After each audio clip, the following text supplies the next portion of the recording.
We overreacted to the game, and we didn't even talk about the best quarterback in the SEC. Spoiler alert, his name isn't Manning.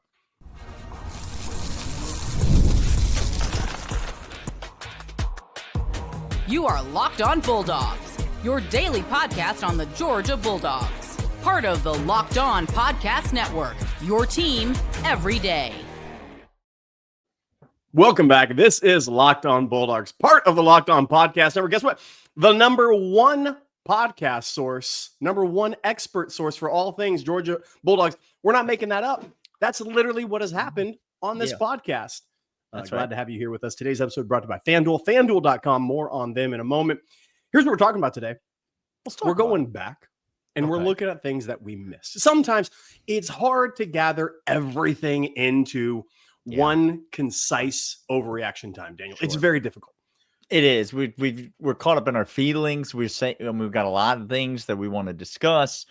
The defense didn't crap the bed for once this year, so we had to talk about that for a while. There was just a lot of stuff. It dictated a lot of time. Yeah. Today we're going to go back. We're going to fill in the holes. We're going to play apology music for two people that we feel such feels. We're sorry. Sometimes we get so scared is all. We get so scared. We're going to talk about the best quarterback in the SEC. And Ty Simpson. LSU sucks. Whoops. LSU really, really sucks. No, you want to talk about a stock down this weekend. And also, you can't run the football, Alabama. No. At all. So we're going to talk about how Gunnar Stockton is the best quarterback in the SEC, what he showed to us on Saturday that really gets us excited, NFL-type throws, NFL-type orchestration of the offense. We're going to talk about a coordinator, a position coach who has been deep in the lab crafting what can only be described as, I'll say it, the most terrifying offensive line. I didn't say one particular position. I said as a unit, the most terrifying offensive line in the SEC as well resides for Georgia. And these are some things that should get us excited for the next 4 weeks, plus after that, because we haven't said things like this in a hot minute for Georgia. No. Daniel. We've done playoff runs. We've played in the SEC championship games. This last weekend, showed me new leaves all over the place. And like you said, you done missed your chance, college football. Yeah. King Kirby's here, and he's got some horses with him. Let's start with Gunnar Stockton. Daniel, upon further review, let's give this man his just deserves. Let's give him his flowers. Yeah, I mean, ho-hum. Another fantastic performance from Gunnar Stockton. Stop me if you've heard this before, but Gunnar Stockton wakes up, puts on his pants one leg at a time, and then goes out and leads the Georgia Bulldogs offense to the number one most efficient offense in all of college football. And that's not an opinion. That is a quantifiable metric. Opponent adjusted efficiency. Yes. Georgia number one, and not by a small margin. By and large, the best offense in all of college football is in Athens, Georgia, and it's all predicated on Gunnar Stockton. His decision, and one of the most balanced offenses in the entire nation as well. Yeah. You saw some keeps from Gunnar Stockton. I don't know if you heard this on the broadcast, but he's sneaky athletic, Clint. Let me just call that you're compromised, ESPN, in a ethical way. Yeah. I think we all knew that. Okay. The moment ESPN became compromised, if I may, was when they launched the Longhorn Network. So remember those days. Oh, hey, Texas fans. Hey, Texas fans. Oh, it's nice to see you again. It's good to know that you're winning as many SEC championships as you did Big 12 championships. So you just kept that seamless. The integration has been seamless for you in terms of conference realignment. No, the ESPN's compromised. Gunnar Stockton's not sneaky athletic. He's just athletic. He's just a very athletic, very cerebral, very arm-talented quarterback. He's essentially everything that you would want from a quarterback, except a bunch of overblown hype and NIL deals with national companies. Like that's the only thing that Gunnar Stockton really lacks in terms of quarterback play. In terms of what he does on the field, he gets Georgia in the right place. He maneuvers this offense. You mentioned balance, the run, the pass. He pulls it. He makes the right decisions on the RPO. Georgia offensive coordinator Mike Bobo puts a lot on Gunnar Stockton's plate, and Gunnar Stockton just consistently delivers time after time after time. He is, at this point, the best quarterback in the SEC. He is, at this point, leaps and bounds ahead of where Georgia was in terms of quarterback play last season. And so Gunnar's providing everything that you could possibly want. He did make a few throws on Saturday that were questionable. He made a few decisions that he put it in harm's way a few different times. Georgia has gotten a little bit lucky in terms of the not throwing more interceptions. He has protected the ball well. Part of that, he's gotten a little bit lucky. Georgia did have some turnover regression this week with Dylan Bell's fumble. But by and large, Gunnar Stockton has done everything that this coaching staff has asked him to do. And, people want to talk about the Heisman Trophy. They want to talk about, is Gunnar Stockton, should he be getting more love for the Heisman Trophy? Listen, none of these are relevant questions. It doesn't matter. Gunnar Stockton's not going to have the statistical profile to compete for the Heisman Trophy. But that shouldn't matter to Georgia fans. And it doesn't matter to Kirby Smart and this coaching staff. And if Gunnar Stockton goes out and goes 18 of 29 for 264 and 3 touchdowns and no interceptions, continues to lead the SEC in QBR, what else could you possibly want from this guy? He's the best quarterback in the SEC, Clint. When you look at this, he doesn't give plays away. The number one thing, and the reason why Georgia could not ascend to where we wanted to go last year and many years prior with a lot of different quarterbacks, was because they put the ball in harm's way. They made us not behind the chains, not efficient, not getting first downs, not keeping drives alive, not being balanced all the way through, which is why you can talk to me all you want, Texas fan, about, the defense for Georgia next to dead last in sacks. I mean, nothing. TFLs. You haven't watched games, that means, because everybody else talking about Gunnar Stockton, talking about, this just a little trip to Iowa goes ahead and screws up your whole entire system, Signetti, because Iowa is too difficult for you and the quarterback Mendoza looks worse than pedestrian. That was Penn State, not Iowa. Sorry. Who did Indiana play where he looked awful? Well, I mean, Penn State this weekend, he didn't look great. Yeah. That's what I meant. Sorry.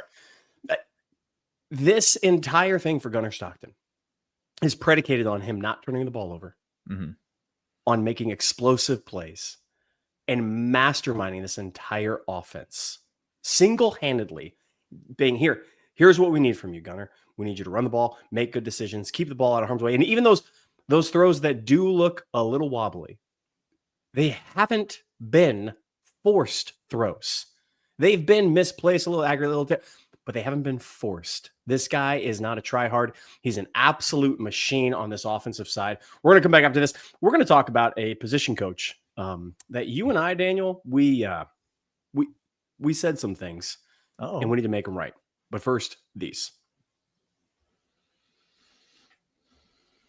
And these are, in fact, FanDuel. FanDuel's fantastic, Daniel. They're great. I'm so sorry. We love FanDuel. They're going to be here in a second, but it's also Wayfair. Wayfair is fantastic. No. Everything you need for your house is over on Wayfair. If you need outdoor material, if you need indoor material, if you need to go ahead and get ready for the holiday season, Wayfair has got exactly what you need. 70% off everything from sofas to spatulas all month long. If you ever hosted family for the holidays, you know how much difference a few touches can make around the house. Mom's going to be looking a little up and down your spot. You need to make it right for her.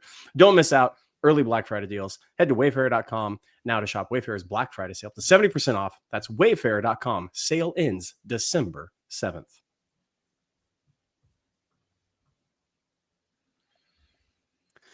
Position coach Oregon. that I was thinking of Oregon. My bad. we need to issue a formal apology to. Yeah. We've talked about how this running attack, how Nate Frazier having best career day, how Chauncey Bowens not getting touched until second level. When he does get hit, he is bouncing off people. There was a man who was legitimately injured from attempting a tackle. He didn't even tackle him. He attempted to tackle him. Yeah. And he had to be helped off the field because hitting Chauncey Bowens is not advised. That's a business decision you're going to need to make when Chauncey's coming in the hole. Next time, bring a friend or just get out of the way. Sure. Dive at some ankles. That's know your place. Know your place. And the reason why he's able to do that is because guys like Monroe Freeling, Glover, here we go, Micah Morris, here we go. Georgia fans, you're not ready for this conversation. Ernest Green, Juan Gaston, and I love Juan Gaston. I think he's going to be our best ceiling offensive lineman. Right now, he's playing third or fourth best on this offensive line, and that all has to do with one Stacy Searles, who we apologize greatly for. He has this entire unit playing as a whole, playing together, playing disciplined, sound, technique-ridden offensive line play. Getting up to the second level, combo blocking, and getting up onto those linebackers or onto a DB. I saw Monroe Freeling get his hands on a man and keep his feet moving on that boundary run where he absolutely washed out a guy. And you might be saying, well, it's a DB. Come on. Do you know how hard it is to be that big, that strong, and still be nimble enough to get your hands on a DB and not let him squirm away from you? You have no idea how difficult that is for a guy that big. And this offensive line is doing just that. Stacy Searles, I'm sorry. You are playing out. You have the guys playing outside their minds right now. And the development that you've given them is incredible to watch. Thank you for being here. And thank you for not listening to us because we're idiots. Yeah. I mean, listen, this offensive line has been, I think, the single greatest bright spot of this team. Because if we look at last year,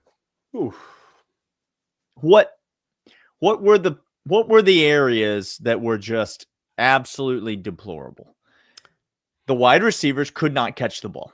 I don't want to talk about it. The quarterback threw it to the other team. We have remedied that. Both of those have been greatly remedied. You understand? Like, check and check. Significantly upgraded in both departments. This is not.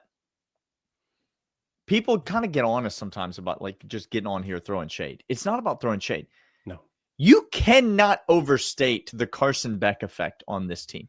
Carson Beck not being on this team may have bought Georgia fans another 3 years of Kirby Smart.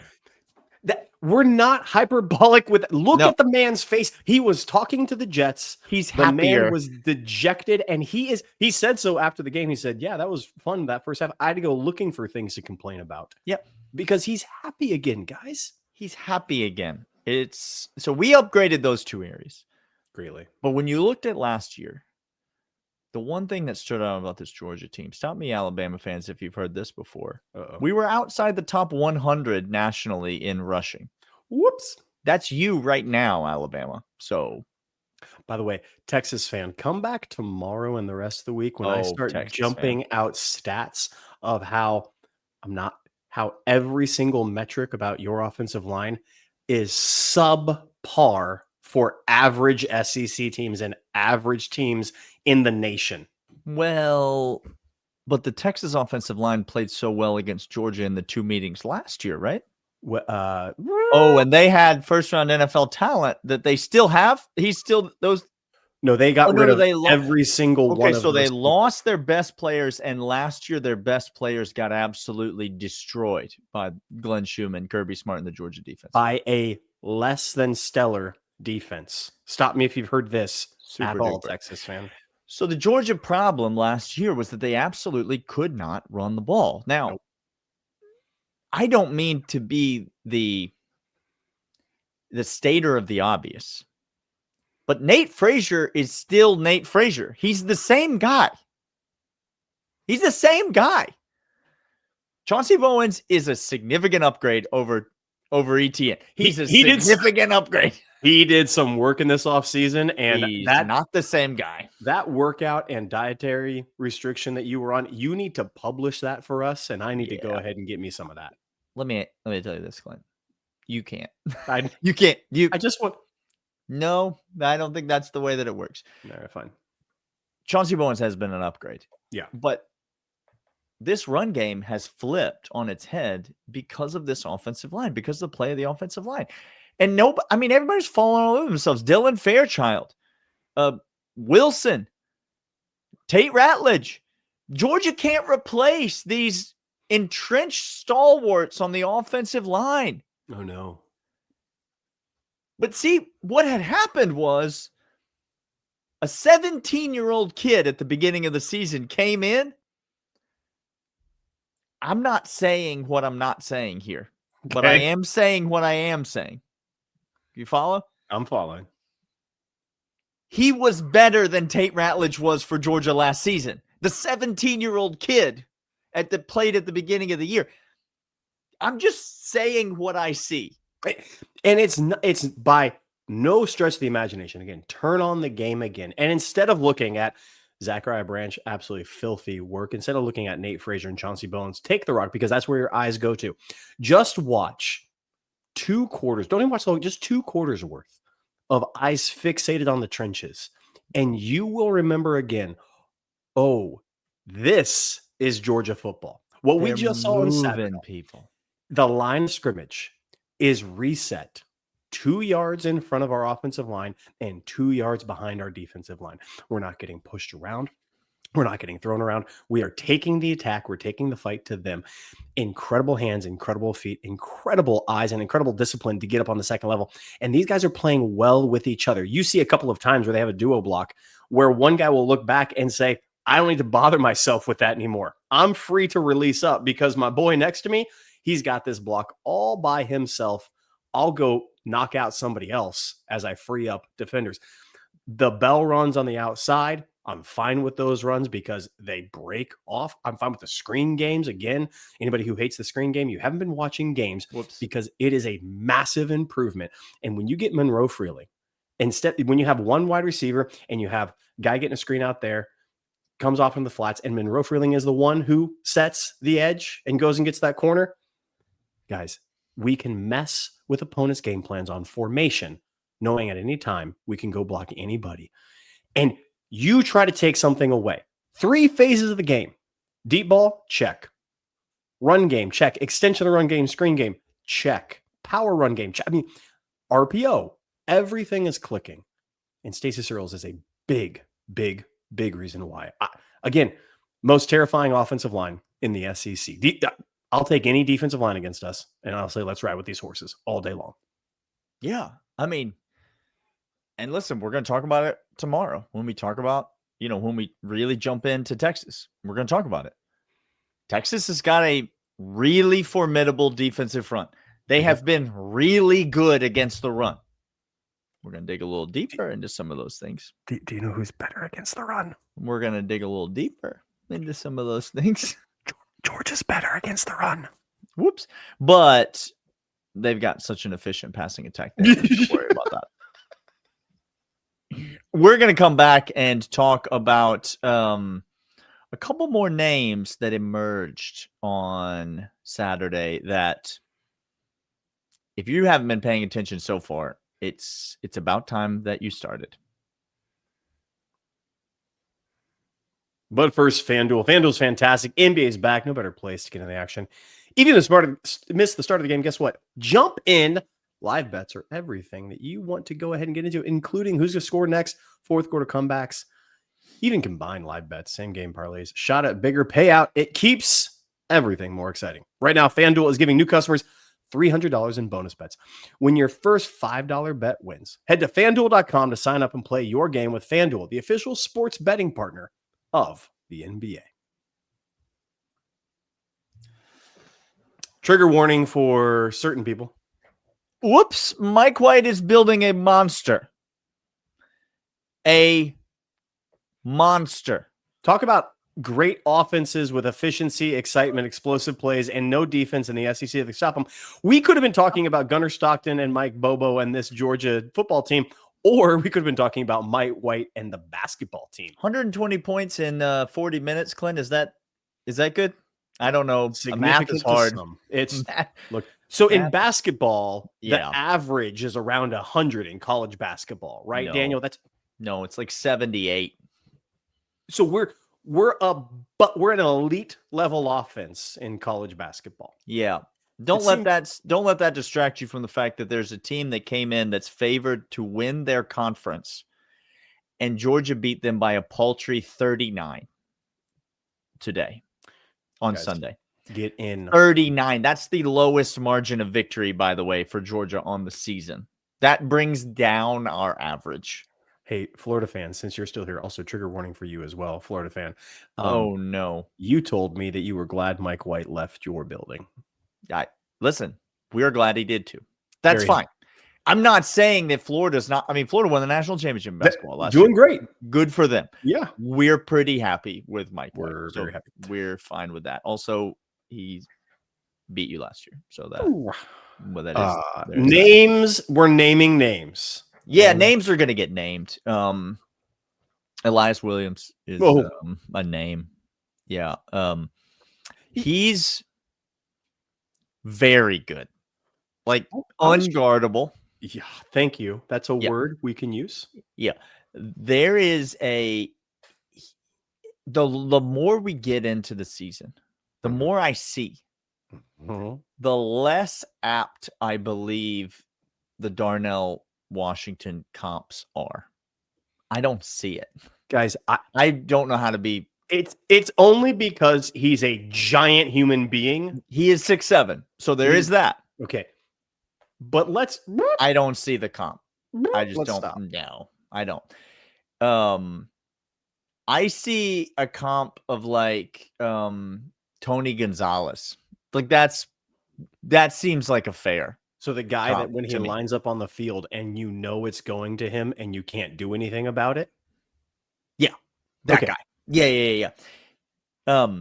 He's a problem in this passing game. Like we tried to say this last week, which by the way, not to toot our own horns, but you guys in the comments, the YouTube comments, very kind these days. Yeah. You guys are the best. Thanks for being here. You are. We were on a little bit of a heater on Friday, Clint. We said the backup quarterback was going to be the better quarterback for Mississippi State. That would seem like it was going to be pretty good. We said that Georgia was going to run the ball at will. All they wanted, 3 bills worth. I shortchanged them. I said 6.5 yards per carry. Shame on me. 6.9. It was 6.9 for the game. We were on a bit of a heater on Friday. We talked about the tight ends being more of a focal point later on in the season than they had been. Yeah, we said Colby Young's not going to get replaced by Noah Thomas. It's not a 1-for-1 deal. No. Colby Young's getting replaced by Noah Thomas and Oscar Delp and Lawson Lucky, who, by the way, is going to be fine. He's fine. That's great news. That news. Yeah. And Elias Williams. Like these are the guys that are replacing Oscar Delp. Can I go to the defensive side of the ball and name a name, Clint? You may. Okay. The name is Zayden Walker. Okay. He is an emerging talent, let's say. Kirby Smart said he's a plane that has reached optimal speed and is getting ready. The nose has just lifted off the ground and he's getting ready to take off. I'm not sure if you've ever flown on a plane before, but what typically happens is the ascent is fairly rapid after that. I expect that from this kid. Listen. Yep. Raylan Wilson and CJ Allen have been phenomenal for Georgia this year. Absolutely. Chris Cole and Justin Williams have been fine for Georgia this year. They have.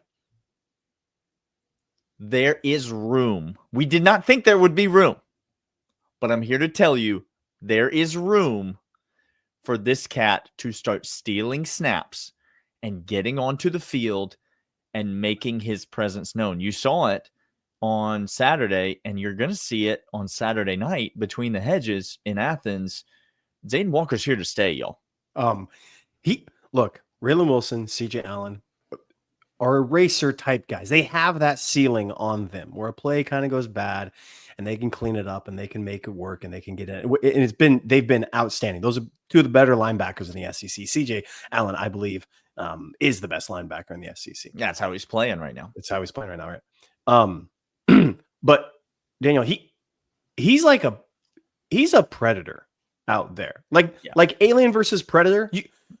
You want to be on the side of the predator because he's the one that's got the dead fish eyes that are just staring, looking for somebody to come out. And the second he sees motion, it is quicker than quick, heat-seeking missile out of a cannon. And that's what we saw from him. I said at the beginning of the season, I see a little bit of Patrick Willis in him. And if you know it, that guy was just stood, waited, and when he moved with absolute purpose, that it was no missteps and got to the ball carrier quicker than you anticipated. The ascension is going to be quick, and he absolutely has room on this team to play any snap he wants to. He's not a one-trick pony. And the more that we blitz, the more that we send guys, Glenn, thank you. Appreciate you greatly. The more that happens, the more we're going to have to rotate linebackers in. The more that they're going to get a little gas, the more that they're going to need to take a little break. And that's when Daniel, this defense is on the cusp. It's on the verge of something good. It is. If only we were going up against the 57th ranked offense in college football at sometime soon, and they could continue to step in the right direction. Hang on. This just I'm catching. That is coming up soon. Real soon, as a matter of fact. Yeah, just a handful of days. You know what remedies a defense that's hungry and feisty and feeling themselves? Playing an opponent who wants to talk a lot of talk but cannot back it up on anything. And an offense who has predicated all their success on fluky deep shot plays where the defense lapses. Georgia, for all of their leakiness, one of the better teams not allowing explosive plays. That's Georgia stops the run incredibly well, does not give up big explosive plays. Texas can't run the ball, and only success comes with big explosive plays because their quarterback sucks, their offensive line sucks, and they don't have wide receivers like they did last year. This is Meanwhile, Georgia Taco Bell running all over people. You understand? There's a difference. It's one thing to have the runs, but when you have Taco Bell runs, there's explosivity. It's running. And it's also exploding. It's the third segment, so I don't mind being a little bit more graphic. I gave him this to begin the third segment. That's on me, guys. Some people don't understand the references that we make. By the way, we've so far on this podcast, we've referenced Tony Gonzalez and Patrick Willis. So Hall of Famers. I think we have pretty well given people an idea of how old we are. But remember, we're not hyperbolic. No, we are objective. Yes. We just state the facts. Yes. Georgia, they're by far their best performance of the year on Saturday. And you could say it's just Mississippi State. Sure. I mean, Mississippi State hasn't done it. Mississippi State's such a pathetic team. How bad would you have to be to not blow them out when you travel to Starkville and you play them? What kind of an inept crackpot offense would you have to be running if you didn't blow out Jeff Lebby and the Mississippi State Bulldogs? Surely to goodness you wouldn't have gone to overtime. Daniel, I feel like you need to refresh the scores page that you have. I'm sorry.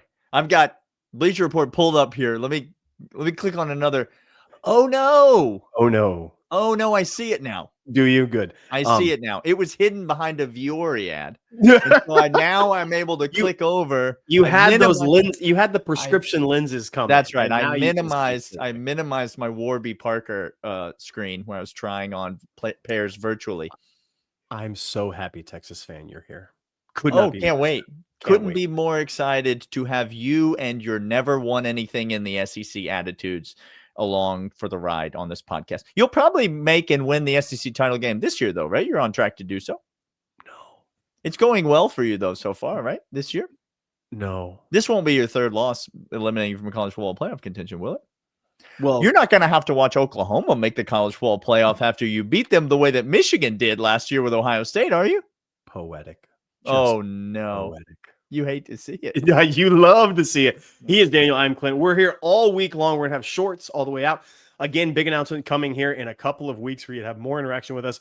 We are your number one spot for sports information on the Georgia Bulldogs. He is Daniel. I'm Clint. This is Locked On Bulldogs, part of Locked On Podcast Network. Your team every day. We'll see you guys later. See ya.